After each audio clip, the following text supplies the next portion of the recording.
All right, so the next segment that I had to re-record this week is going to be a sloppy one. I've never watched a single episode of The Bachelor in my life. I've never watched a single episode of The Bachelorette in my life. It's just not the kind of thing that I'm into. I mean, you can kind of take a look at the mantle here in the studio, and you can kind of, yeah, you can kind of get a picture there.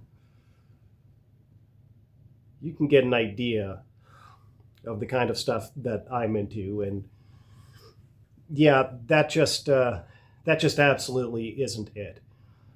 And frankly, it's not anything that interests me on any level. Never in a million years could you actually would I be caught dead on a show like that.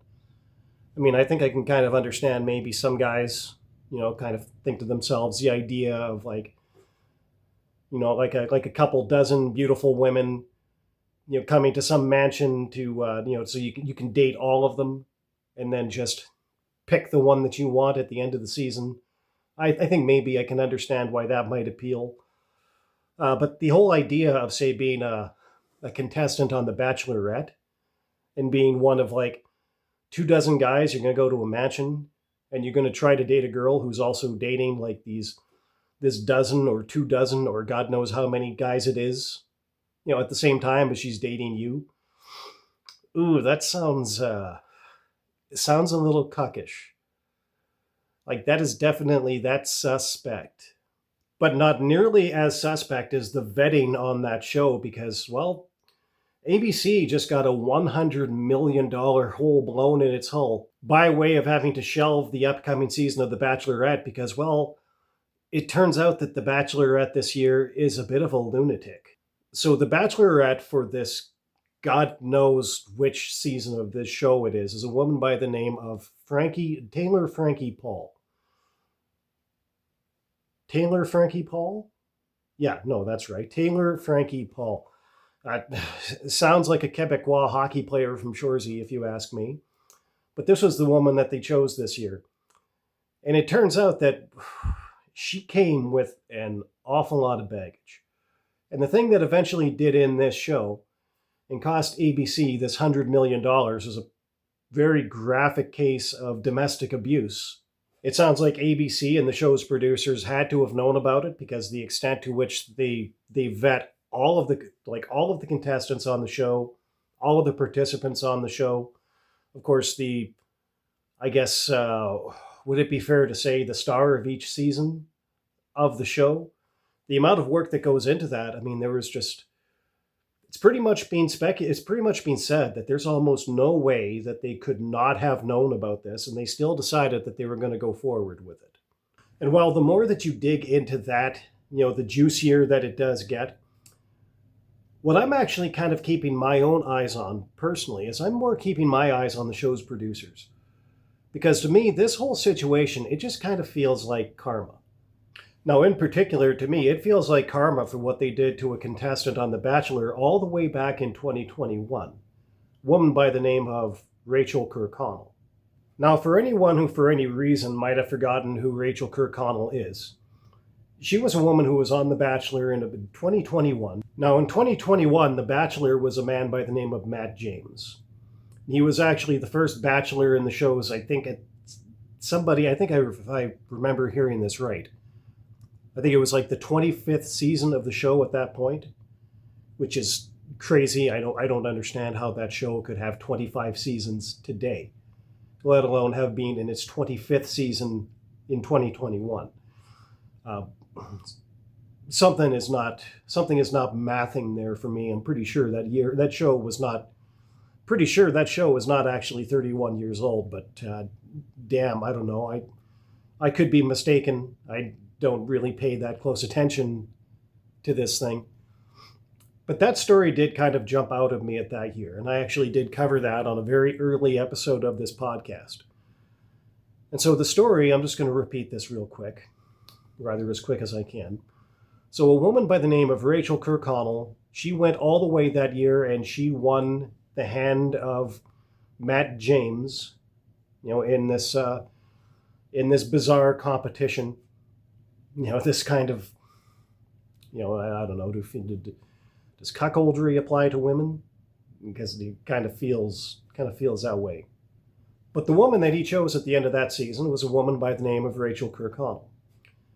And it didn't take very long after he chose Rachael Kirkconnel that an episode about her history came out where basically somebody went and they released all of these photos that had been taken of her, at a party that her university sorority had thrown quite a long time before that, and it was like an Old South themed party. It was called like an antebellum themed party, and because this was the height of the Black Lives Matter movement, a lot of people were very sensitive when people came forward and started to make accusations of racism, like this was some kind of like a racist thing, even though the party made no kind of reference to slavery, made no kind of reference to black people or anything of the sort. It was just because it was like an Old South party, it was just assumed that it was racist because they were trying to emulate the fashion that was in style at the time that,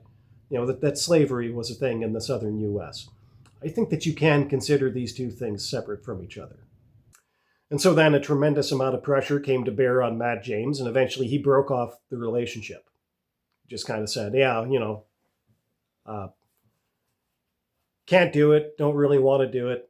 But, he picked her off of a show with like 20 or so other women. Like, it's kind of obvious that he was never really all that committed in the first place. I mean, I don't know what the track record is in terms of like the longevity of marriages that actually stem out of this show. Or if people that make that proposal at the end of the show, like how many of them even bother to go through with it at all. But it just seems like, there was no loyalty there. And I think that a lot of that has to fall on Miss Kirkconnel herself because, well, you can't expect loyalty out of this you can't expect loyalty to bloom out of this kind of arrangement in the first place. I mean, that is, that's definitely no better than naive. But regardless, there was no loyalty there, and so he cast her aside. But apparently they did get back together for a period of about 4 years, something that I never heard of until just the other day. And apparently now recently they've just broken off that relationship again. And so sort of a strange little circumstance that basically she's returned to public attention right around the same time as this new story. But I do want to talk about that a little bit more because there was something that didn't really occur to me all the way back when this was first a thing. But it did occur to me the other day. And in all honesty, I don't think that I don't understand how I could have missed it all the way back then. But it occurs to me that there's a real question surrounding just how all these pictures came out in the first place. There was a presumption all the way back then there was just some busybody lunatic, activist who just decided that they were going to scour as deep into Rachael Kirkconnel's life as they possibly could and honestly find absolutely anything that they could to destroy her, at least partially because they wanted that attention for themselves. But then recently it reached my attention that Rachael Kirkconnel was in some sort of a sorority. Or, pardon me, let me correct that. That returned to my attention. And then I kind of remembered some of the things that I know firsthand about that kind of a community. So I don't think that I've ever talked about this on this podcast before, but I myself am a member of a university fraternity. I'm a Kappa Sigma. So I do have a lot of experience with the way that these communities operate. And, there's one thing that I will say for certain. There's one perception that probably a lot of people watching this podcast have of that very much is true. I think a lot of people assume that there's a lot of intense rivalries between the various, fraternities and sororities, rivalries with other sororities. Yeah, there is quite a bit of that. But I think what a lot of people forget to pay attention to is the amount of rivalry that emerges within the house, like within the individual chapter. And I've seen more than my fair share of these stories. And there's one thing that I can kind of tell you that a lot of people don't really say about this, particularly when you're talking to a recruiter. So say you show up on campus on your first day of school and you go to the clubs fair and you run into a recruiter for each individual Greek house. Most of them will be represented there. And if they're not, well, then somebody there is just really not even remotely doing what is considered to be one of the most important things that these organizations do. And what they will tell you is that, like, when you join this organization, you are going to make some of the best friends that you will ever have in your life. What they don't tell you is that there's a very good chance that maybe you're inviting into your life some of the worst enemies that you will ever have. I'm not going to share at length any of the individual stories I have of people doing really sneaky, underhanded, at times deceitful, and quite frankly, often just vicious things to other people within their own fraternity or within their own sorority. You know, I knew one girl that used to brag about making other girls in her sorority chapter cry. Like she just thought that was some kind of like a wonderful accomplishment. But there are a lot of women in these sororities, and actually, frankly, there's no shortage of men in a lot of these fraternities who really delight in undercutting and undermining and embarrassing and humiliating people. And I think that once you understand that for a lot of people, these organizations are just an opportunity to extend their high school years for another 4 years, into their university years, I think that makes a lot of sense. But in particular, it's that particular element of this, of this Rachael Kirkconnel story and the release of these photos that really kind of got me thinking to myself. It's like, just the focus on humiliation, the focus on attacking her and destroying her reputation. That's something that kind of got me thinking about this again. And I kind of realized just how incredibly convenient it was that somebody out there just happened to find these photos. Almost as if somebody out there just always knew that they had existed. Because maybe they were even at the same party with her. Maybe this call was coming from inside the house. Like literally within the house. Somebody from her own chapter. Maybe who had some kind of, remaining grudge from God knows what it could have been. Any number of different things it could be from during their time together in that sorority chapter. And decides that, at this moment of her ascending to what would probably be the greatest level of fame that she ever would have attained in her life, that now this is the moment to spring the trap and destroy her in the way that in the way that this person surely must have wanted to all along. By putting her in a position that was impossible to argue, at a time when the least number of people were willing to listen, and at a time when she would be judged by a bunch of people who, for all of the merits of the things that were brought up by BLM, a lot of these people were just not people that were prepared to be reasonable in relation to anything that they could even just portray as being racist. As it turned out, Rachael Kirkconnel was more vulnerable to that at that moment of her life than at any other moment of her life before then or since then.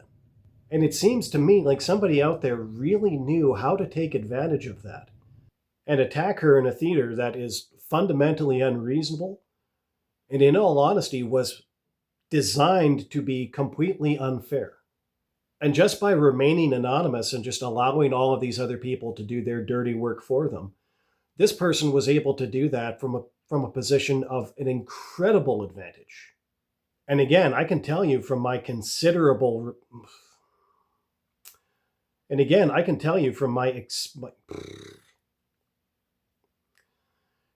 I can tell you from my considerable experience in this kind of a community, yeah, there's no shortage of people there who would absolutely delight in doing something like that.